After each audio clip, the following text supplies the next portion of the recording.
เอาสบายดีกันคนเนาะมื้อนี้คอยเองนะจะมาตอบข้อข้องใจสำหรับผู้ที่อยากขายเหรียญแบบนี้เนาะนี่อยากขายเหรียญอันนี้เขาเอิ้นว่าเหรียญหัวน้ำเนาะนี่เบิ่งเห็นบ่นี่เนาะลักษณะนี้คือเหรียญหัวน้ำเนาะแล้วก็จะมีแบบอันนี้ก็จะเป็นเงินกีบเงินเหรียญ20จุกเนาะเขาเอิ้นว่าเหรียญนั่นน่ะ20จุก55แล้วก็มี50จุก55เนาะแล้วก็จะมีพวกข่อยบ่ได้เอาออกมาเนาะนี่เนาะและจะมีประเภทเหรียญหัวโล้นเนาะเหรียญหัวโล้นเหรียญหุ่นขับงูเหรียญ1 เบี้ยเงินสดและก็เหรียญเข้าขวางเนาะหรือว่าเหรียญมังกรนี่หรือจะเป็นปอกแขนเนาะนี่เนาะหรือว่าจะเป็นปอกแขนหรือจะเป็นสร้อยคอหรือจะเป็นเงินแบบคือตัวหอยทุกคนเคยเห็นบ่เอาเป็นกับซองเงินอย่างประเภทเงินน่ะคอยซื้อหมดทุกคนเนาะและมื้อนี้คอยสิมาตอบข้อข้องใจราคาเกี่ยวกับเหรียญหัวน้ำเนาะเพราะว่ามีหลายคนที่คอมเมนต์มาในคอมเมนต์ตัวนี้เนาะในวิดีโอตัวนี้ที่คอยคอมเมนต์และมื้อนี้คอยสิมาตอบข้อข้องใจว่า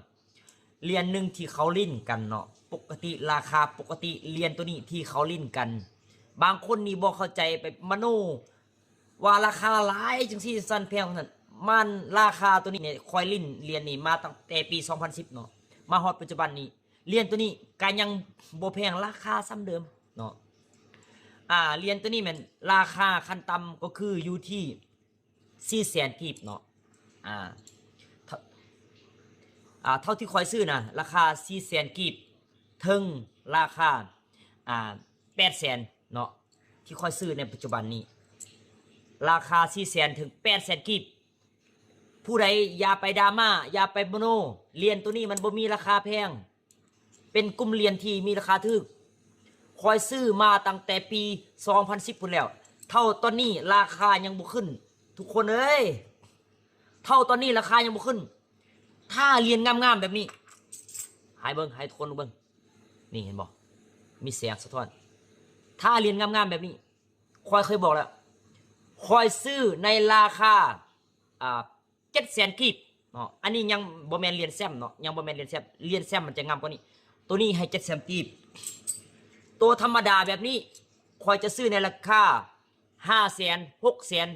700,000แม่นคอยสิเบิ่งตามสภาพเหรียญว่าเหรียญนั้นมันเก่าบ่เหรียญนั้นมีห้อยขีดข่วนบ่แม่นคอยจะซื้อตามสภาพเหรียญให้เข้าใจแบบนั้นอย่าไปมโนและก็อย่าไปถามถึงว่าราคาเจ้าซื้อ